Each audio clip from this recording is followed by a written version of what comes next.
One summer afternoon, I arrived at my parents' house in suburban southeast London, armed with some glassware that I'd ordered online and a pack of 6 Mr. Kipling Bramley apple pies.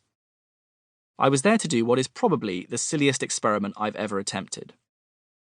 As a child, my dad was a keen amateur chemist and used to spend happy afternoons in the mid-1960s creating smells and explosions in the shed at the bottom of his parents' garden. Those were the days when anyone, including teenagers in possession of an advanced knowledge of chemistry and a healthy disregard for their own safety, could buy a terrifying array of noxious substances from their local chemical supplier. This, it turned out, included all the ingredients of gunpowder. He still recalls with some relish how one of his more dramatic experiments was brought to an abrupt end when his own father, a former artilleryman not unaccustomed to the sound of gunfire, stormed to the bottom of the garden shouting, "That's enough! That one rattled the windows!" Simpler times. My dad still has some of his old chemistry equipment, including a Bunsen burner that I wanted to get my hands on, and I decided that my small London flat was probably not the ideal location for the experiment I had in mind. The thought behind the experiment was this. If you were presented with an apple pie and had no knowledge of pies, apples, or their composition, what might you do to try to figure out what it was made from? On the workbench in the garage, I scraped a small sample of the pie into a test tube, taking care to get a good mix of the crumbly pastry and the soft apple filling, and then sealed it with a cork that had a small hole drilled through the middle. After connecting the tube to a second flask floating in a tub of cold water via a long L-shaped glass pipe, we fired up the Bunsen burner, popped it under the test tube, and stood back. The pie began to bubble and caramelize, and soon the expanding gas within the test tube threatened to force our sample up into the connecting pipe.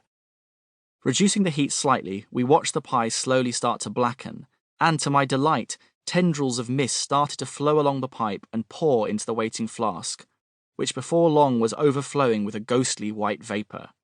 Now this was a real chemistry experiment. Wondering what this white mist might be, I gave it a whiff, a tried and tested method of chemical analysis from before the days of health and safety.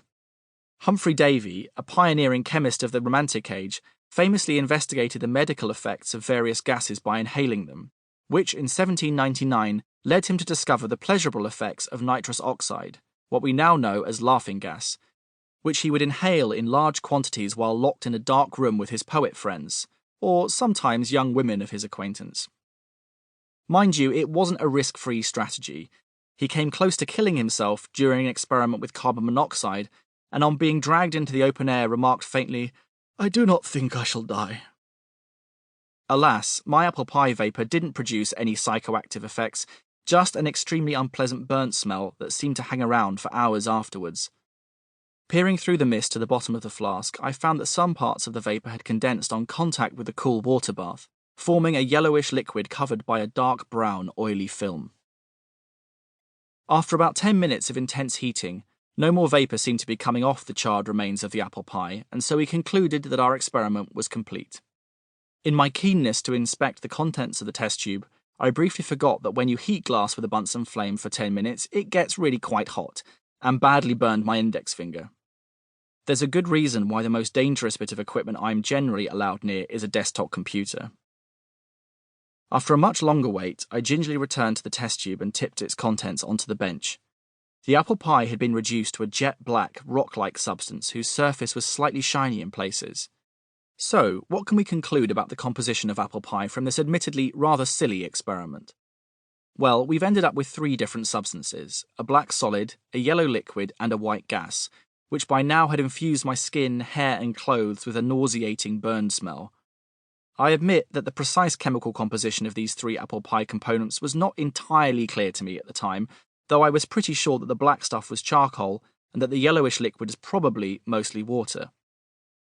To get further towards a list of fundamental apple pie ingredients, we are going to need to do some more advanced chemical analysis.